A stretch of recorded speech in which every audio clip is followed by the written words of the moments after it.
Yo, what's going on YouTube? It's your man ZP. Welcome to my YouTube channel. Today, we are going to be reacting to a video by Carwow. This is the Rimac Nevera review. World's fastest EV with 258 miles per hour top speed, bro. That is insane, bro. EV is electric, bro. I didn't even know it was electric. Okay, so it's like an electric hypercar or something, supercar. Yeah, man. One of you guys actually suggested this to me the other day, so I thought I'd go ahead and check it out. This is my first time hearing about this car. Like, I heard the name before, but I never really looked into it, so I didn't even know this thing was electric, to be honest. But yeah, we're gonna get right into the video. Hope you guys are doing good. Hope you guys are doing well. And without further ado, let's get right into the video. This is the new Rimac hypercar, and it's a bit like a Nevera. Hypercar, yeah. You don't know what Nevera is, do you? It's a Croatian storm. It's brutal, it's sudden, it's powerful. And that's why Rimac have called this car That's Nevera, lit. because it's all of those things. Now in this video, I'm going to give it a jolly good Nevera. review. To do that, I'm going to talk you around the exterior. The interior, I'm going to take it for a drive on the road. I'm going to drive it like a hooligan. I'm going to launch it because apparently this is the quickest accelerating production car in the world. But we shall see. Anyway. Faster than the Tesla Plaid, huh? Dang, that's pretty crazy. I'm Matt Watson, and you're watching Carwow. Buying a new car? Then Matt. come to Carwow, and my team will help you find your next car My at boy a fair Matt. price. Carwow, your one-stop car buying comparison site. Let's start this video by talking about the prices. Bro, hold on, man. Can we just like look at this front end, bro? What? Alien vibes? Yeah. UFO, out of this world vibes? Yeah. Carbon fiber. Look at the headlights, bro. That looks so cool, bro. And I guess that's their logo right here. Rimac, Nevera, Rimac. Yeah, splitter looking nice. Dude, yeah, this car looks nice, bro, for sure. That's definitely cameras right there, I think. They got cameras in the front right here. Rimac Nevera starts from €2 million plus taxes. Now, if you're a billionaire and that's an YouTube expensive algorithm has served car. you this video and you decide My to buy one of gosh. these, please say that you watched the video from Matt Watson, and Rimac will actually give me some commission. I'd really appreciate that. Honestly, they will. So make sure you do that. Alternatively, if you're just a normal person like me and you're thinking about buying an electric car, what I've done, I put a link up there to a really good electric car, one of my favourite ones that you can buy through Bro, Carwow, and honestly, you can see like, how much money you can save on. I mean, I like electric cars, bro, but I feel like they ain't as fun, bro, right? Like, I don't know, that's the vibe I give it. Like, they're cool, but they ain't as fun as, like, the big engine cars, you know? V6, V8, V10, all that crap. On that car. It's just a Alternatively, after battery. this video, you can simply Google "Help me Carwow." My team and I will help you choose the right car for you and get it for a fair price from one of our trusted dealers. Now let's talk about the design of this car, and you're probably thinking, it's an electric car. Thank God Matt isn't going to start poking it with a stick of truth. Well, actually, look at this. Matty Rimac has given me my own bespoke carbon fibre Rimac stick of truth, and it actually grades the fakeness of the vent or the exhaust. Look, so if it only goes in this far, it's fake. Then if it goes in that far, could be. There's almost. Yeah, for real, if you're getting all the way into here, and if you can bodge it all the way down there, you get the full-on wow. And for some reason, this also vibrates. Anyway, I did turn it off. Come on. What? Why does it vibrate? Hey, stop, Okay. stop. No, there we go. Right, so they give me this stick, so I will be bodging their €2 million hypercar with it. Look at these lights at the back, they're super cool, and they've got actual vents in them which channel airflow, and it is full-on wow. The design of the rear has activator Bro, on it, so nah, the rear looks fire, bro. No exhaust, obviously, but that's all right, man. It still looks fire. Carbon fiber all along the whole rear bumper, bro. What? Taillights look cool. I'm a huge fan of taillights, bro. Like, if a car got nice taillights, man, yeah, that's something I definitely look for, bro. It's a really nice taillights, and I like the design of this. It looks different. I don't know any other car that has taillights that's similar to this right here. Diffuser, bro. I guess that would be a wing right here, right? I guess you could consider that a wing. It's like a little small wing. It's part of like the car though, you know? It's kind of like part of the car. It's all carbon fibre, the whole bodywork is carbon fibre. But you've got a lower Venturi tunnel there, which can raise and lower depending on what you need for the aero. Also, this rear wing will change its angle of attack depending on what driving mode you're in. And it also doubles as an air brake to help slow you down. Oh, that's fire, bro. I didn't know it did that. Get to the side. I did not know it did that, bro. That's fire. It's kind of like the Ford GT in a way. I know the Ford GT kind of like lifts up on its own. I may have to all do the a way to car review on the wow, 4GT. Almost, yeah. Oh, we get to the wow settings, so that's real. All the vents are real.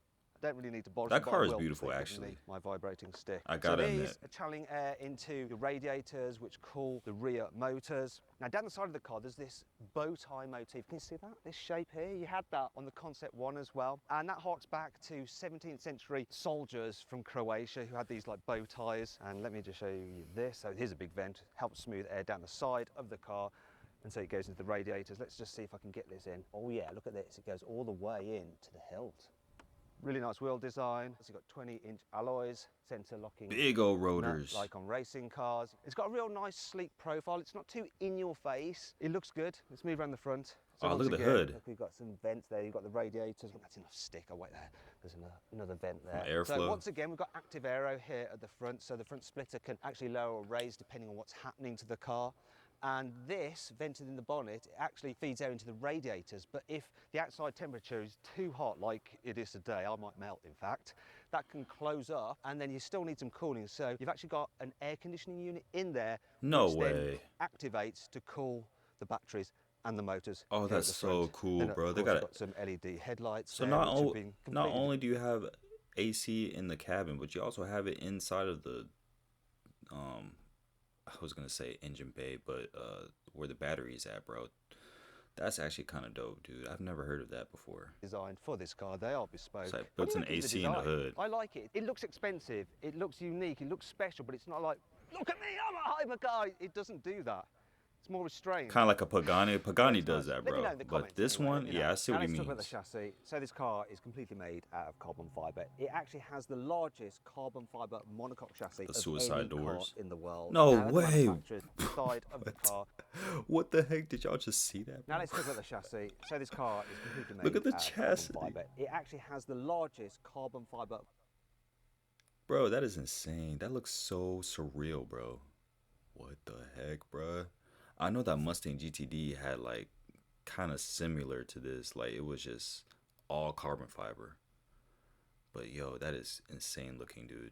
Monocoque chassis of any car in the world. Now, other manufacturers do a carbon fibre tub, but then they hang off metal subframes. This car doesn't do that. That's all carbon fibre as well. The only metal part are the crash structures at the front and the back. Being carbon fibre. Dude, how much does this car super weigh? rigid. It's got a structural rigidity of 70,000 newton meters. I gotta know how much Now, this to put car that in weighs, perspective, bro. It probably doesn't mean anything to you unless you're an engineer. A Le Mans LMP1 racer, that has a structural rigidity of just 50,000 newton meters. This car has double wishbone suspension all round with adaptive dampers, and you can choose between 3 different modes if you want to, between soft, medium and hard.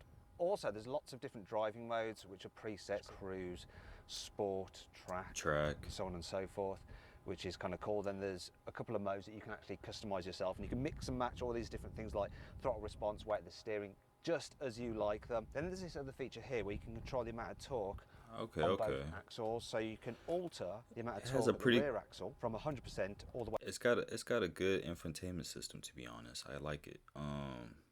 Rear power. Way down to 0% if you want, and then you can also you can adjust like everything. The front axle between 0 and 100 again.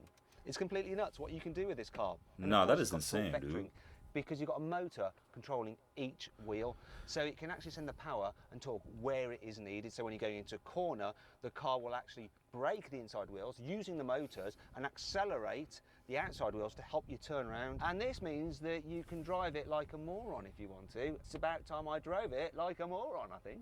People say it was going to be fun. So Rimac That's funny. engineered in a drift mode to this car. So I turn this and I go into drift mode. Drift Apparently mode. You can mimic a limited slip differential by controlling each wheel. It's supposedly easy to do, but I'm not sure. Let's find out. Oh my God. Oh, you can drift that thing, bruh. Like you in a Z.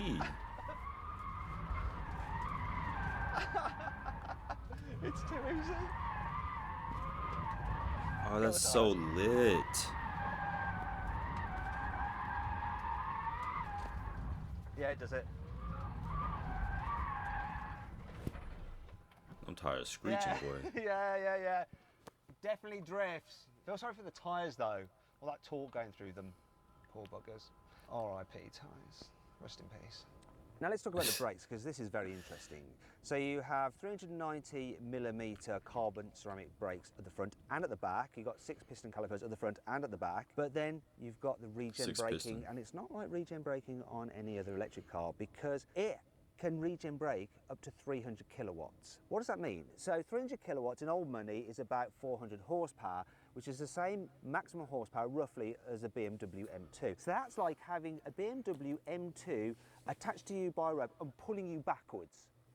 So the regen can actually brake up to 0.6 G, and the car's maximum braking G-force is 1.2 G. So a lot of that braking is just done through the regen, and they've done it in such a way that you That's kind of will crazy. not notice the point at which they blend in the friction brakes with the regen braking. Yeah, it's a load of talk, isn't it? To like just brake test it. Let's see how long it takes this car to stop The from regen braking, bro. I don't 70 really miles like an hour. regen braking though. Has to be enough for reasons. Here we go. Here we go. Here we go.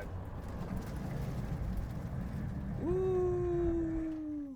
Whew. Big stop. There we go. Big stop. 43 meters. This Nevera is a car that is just full of records. So the battery Is that a pack camera right there record, too? 120 kilowatt hours, the largest battery pack fitted to any production EV. And you charge Huge it by battery. opening up this flap here, and then you have your ports there. So that's your AC, and that's your DC. Now this car can actually charge really quickly. It can charge up to 500 kilowatts. I put these in wrong. It's a little bit of a puzzle. 500 kilowatts. It will go from 0 to 80% full in just 18 minutes. But we are talking about it in the future 18 because there are minutes. no 500 kilowatts available to the public right now. But they are coming. So if you go to a normal 50 kilowatt charger, it will actually take you 2 hours to charge this car. So you may as well just send one of your staff to go charge it while you go and do something much more important, like make another billion on Bitcoin. I don't know. The battery itself, how they've positioned it in the car, is very interesting. You see, normally with electric cars, they just put the batteries at the bottom like that, underneath, like a skateboard design. The problem with that is that it makes it a little bit awkward to get in. Not in this car, because what they've done, they've actually put the majority of the batteries are there behind it, almost like a mid-engine car, and then there's more batteries in the spine there, and some just in the footwell as well. As a result, yeah, it's actually all right.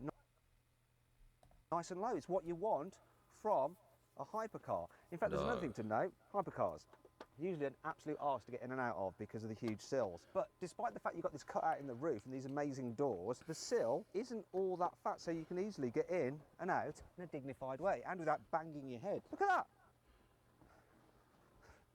It's like I thought about everything. Nah, I'm sorry, but like supercars and hypercars and all that is just not built for tall people, bro. It don't matter, man. You're gonna have to duck your head and whatnot. Hey, inside the Nevera, it's a hypercar, which is very, very futuristic. Yet inside it just feels like a normal hypercar, if there is such a thing. So the dash design is all simple, nicely laid out. The driving position's good. The material quality is excellent. Apart from one thing, these air vents here, they feel a little bit plasticky, but exposed What? carbon fibre here, lovely leather, Oh, yeah. Alcantara. It's great. And That the look- seats are that looks comfortable, nice. and you can That actually definitely looks move nice, them bro. by using the screen. I'm a here. fan So of you it. press button on the screen. I gotta admit, down, I'm a and you fan do of the it. same with the steering wheel as well, in and out. So it's all very Tesla-y. It's a bit annoying though that you have to control all functions pretty much through this screen. So the ventilation system, you have to do it through this screen. And that brings me on to the infotainment system. It's completely their own design, so they've not bought it in. It's all right, you know, you can swipe through your different menus. It's got all the functions you need. It will have Apple CarPlay and Android Auto. My only complaint about it and the digital driver's display is that it's all very dark. They've gone for like a dark theme. I just preferred a lighter, brighter theme, but I guess Oh, you that is can't make less it brighter? distracting when you're doing like 250 Like during the miles an day? hour, whatever. Your passenger will know that you're doing those kind of speeds as well because they've got this display there to brighten them a little bit. Now, they haven't forgot about practicality. What? in That this is car, crazy. so The check this passengers out. also Under get here a you have space for speedometer? your mobile phone, and you'll have wireless charging, and there's a USB-Cs there. There's some more storage here behind the screen where you can forget where you left stuff. We have some cup holders here, which apparently have been engineered to be able to hold a bottle in place, even though it's a bit wobbly, when you're drifting and cornering at high G. It's been tested, it has. And then there's the smallest glove box I've ever encountered in my live testing cars. Look at this, there it is. It is more of a document wallet. Now let's go on to talk about the boot. What? Now don't worry, I am going to launch this car soon because really... Literally, you're my probably here to see Civic how has a quick it bigger is glove from 0 to box. 60 and over the standing quarter mile. But first, let's do the boot. Underneath here is 100 litres of luggage capacity, which is not that much, is it? And because of the shape of this, you're going to need bespoke luggage from Rimac. I mean, really you make get in the most car for of all this power area. and speed. You're Well, not getting it what's for in here? cargo Well, space. Yeah, it's gonna be some extra storage, but no, it's taken up by your first aid kit and your tyre compressor. Really, if you want to go on a holiday in this car, you're going to need to send a support car along with you. And that brings you on to 5 annoying things about the Rimac Nevera. Being an electric car, obviously there's a frunk, right? Because there is on every single electric car. No, you just got radiators and stuff. So no frunk here, I'm afraid. So that 100 litres really is your lot.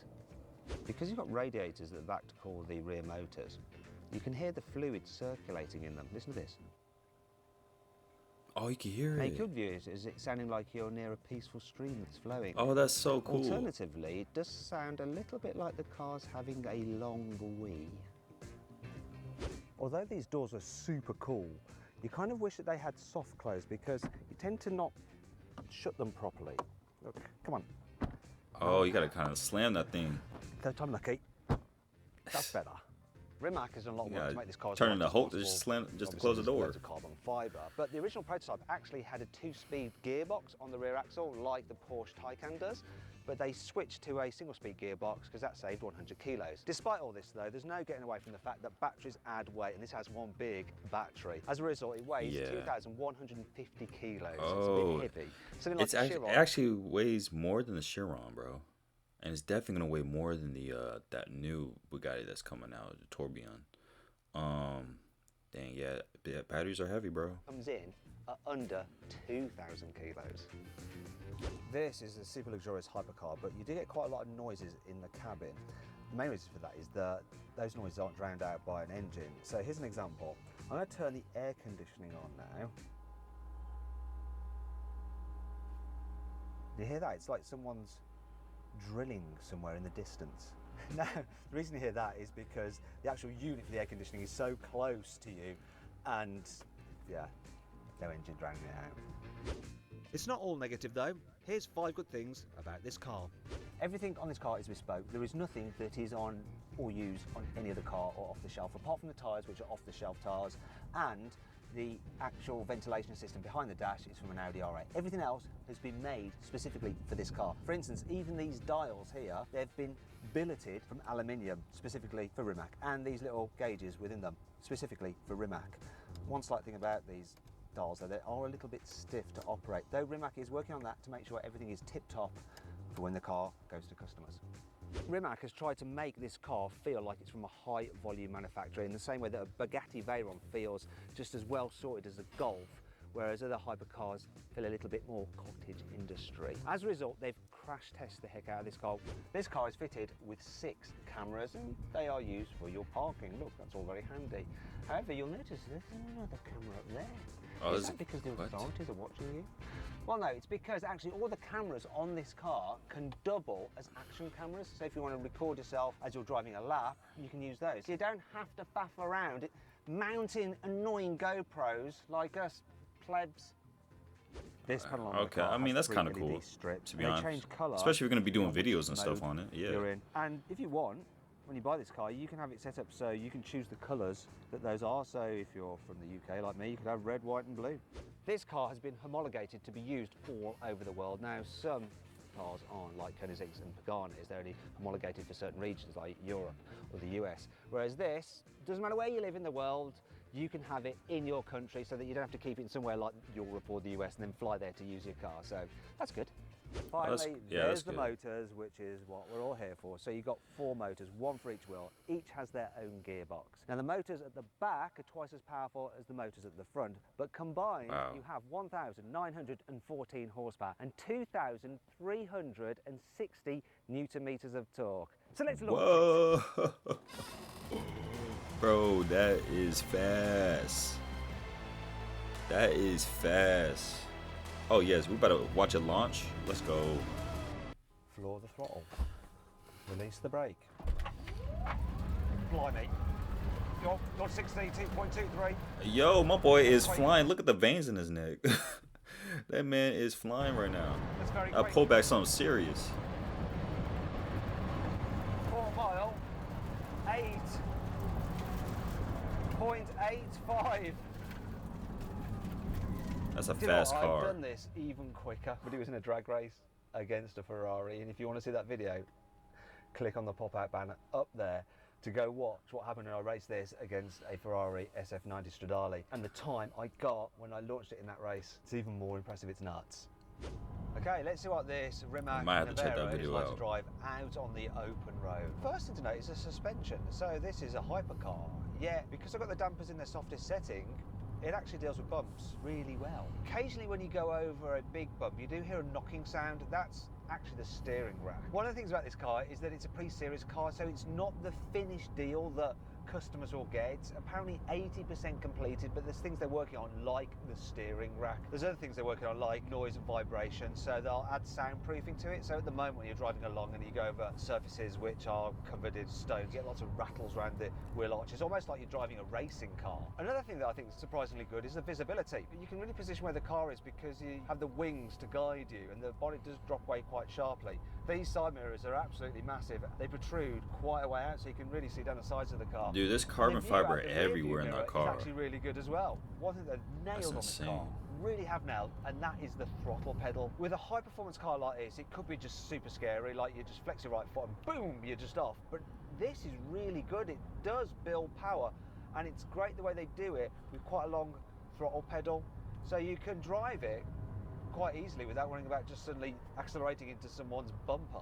It's easy to just cruise around and just pick up speed a bit like a normal car, or to accelerate like, yeah, that's fine, or that's really fast. Oh my God, we're going something now, and then it's, oh my God! Because it's actually traction limited, it feeds in the power, so you get this sense of the power building. Now I'm going to move it into sports mode, and now the throttle response is really fast.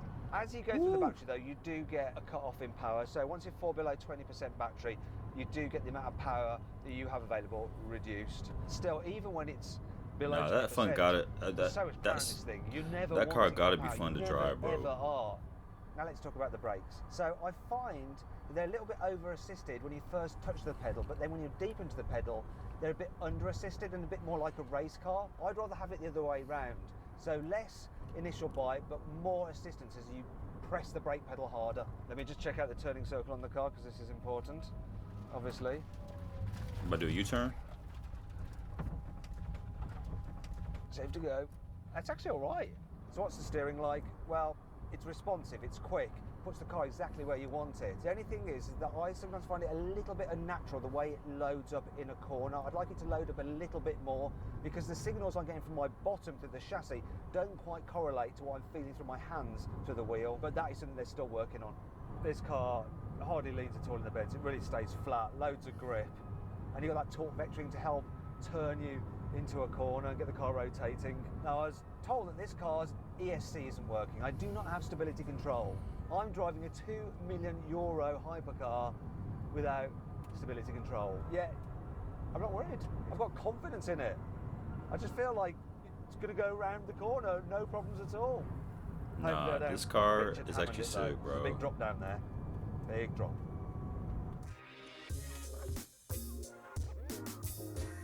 I want to test drive it.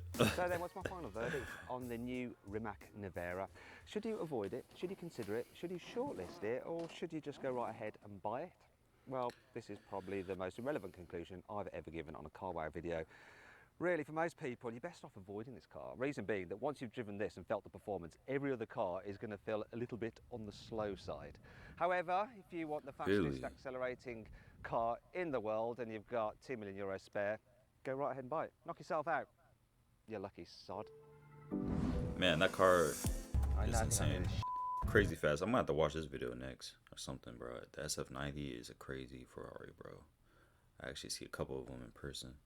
But yeah, that's it for the video, y'all. Hope you guys enjoyed. If you guys did enjoy, please make sure you like and subscribe. And I'm gonna go ahead and see you guys next time. Peace out.